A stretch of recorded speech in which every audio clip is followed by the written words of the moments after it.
Great to see you as always. So we got a double job report today, tons of data in that.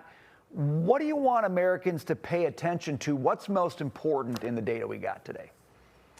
Well, Brian, I think it's worth going beyond the headlines, and you were just doing that, you and Dagan, when you look not just at the headline numbers, but where are, for example, the job losses? They are concentrated among government bureaucrats and foreign-born workers. In other words, the productive private sector is growing, and it's hiring more American citizens. That is great news. And by the same, in the same way that you saw during the Biden years, all of this government hiring, literally hundreds of thousands of people, that helped boost the headline jobs numbers. Now undoing all of that damage, in other words, getting rid of all those bureaucrats, is reducing the headline jobs number. Yeah, that may look bad at first, but it's actually a movement from economic sickness, if you will, to economic health. And so I see in this report a heck of a lot more good than bad. To put in context just how much the Trump administration has been reducing bureaucracy this year,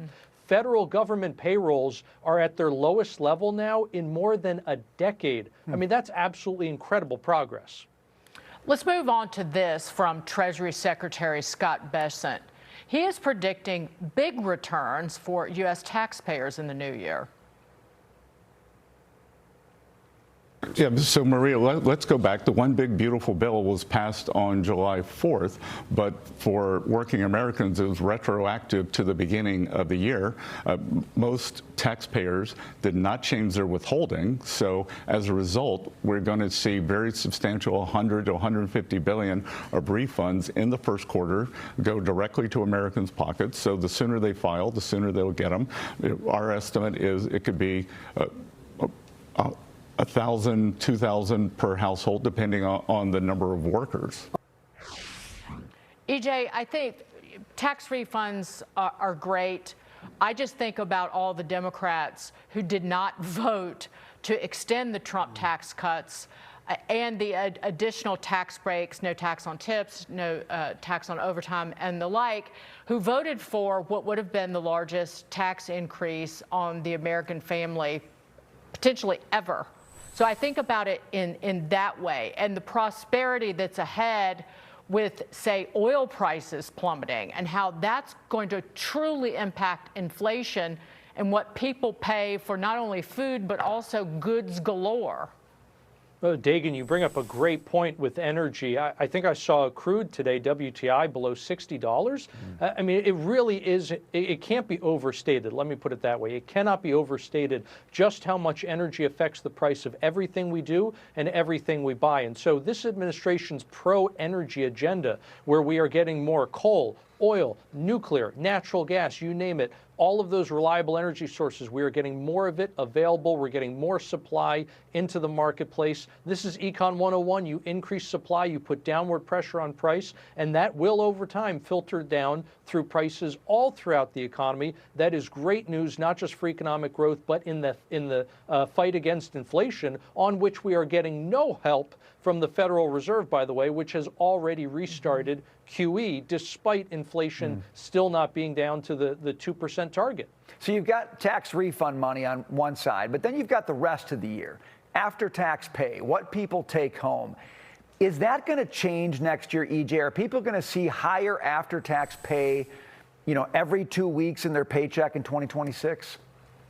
Well, Brian, as people, I think, increasingly change those withholdings, that is exactly what you're going to see. But not only are you going to see paychecks that are larger after taxes, you're going to see, and in fact, you're already seeing, paychecks that are larger after inflation. And this, I think, is a really key point, Brian, because what we saw under Biden was the average American's weekly paycheck adjusted for inflation, in other words, adjusted for those higher prices he caused, it was down about 4%. So despite those paychecks getting much bigger, they bought less. Under Trump, we've seen exactly the opposite. With today's employment report, we have payroll data in there, and we can see that using some inflation estimates, it looks like the average American's weekly paycheck is now up about 1.3% under this second Trump administration. So we haven't undone all of the damage from Biden. But again, paychecks are bigger, not just in nominal terms, but also in terms of what they can buy. Is that 1.3% inflation adjusted? Exactly right. That's So amazing. that's the increase in paychecks after you already take into account the increase in prices. So we're already making good progress on the real wage front, and then on top of that, you factor in that you're going to pay even less in taxes.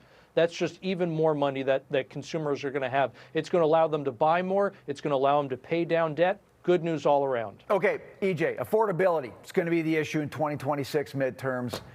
How do you overcome, whatever you want to call it, cost of living, affordability? How do you overcome that crisis if you're the Republicans, Trump administration heading into the midterms? Brian, I think you just double down on the agenda that has already been successful this year. That means the government spending, borrowing, printing less money. It means deregulation. It means bringing more energy to market. It means essentially, if I can just really boil it down to a very simple point, it means undoing all of the damage from the Biden administration. It means not hiring hundreds of thousands of government bureaucrats. It means firing those people so they can go work in the productive private sector and add to the economy instead of adding to the burden on taxpayers. I just love how this president and the entire administration has embraced the real job creators in word and in deed, and you see them at the White House, and that is just the most incredible sign, and they should sell that to the American people. EJ Antoni.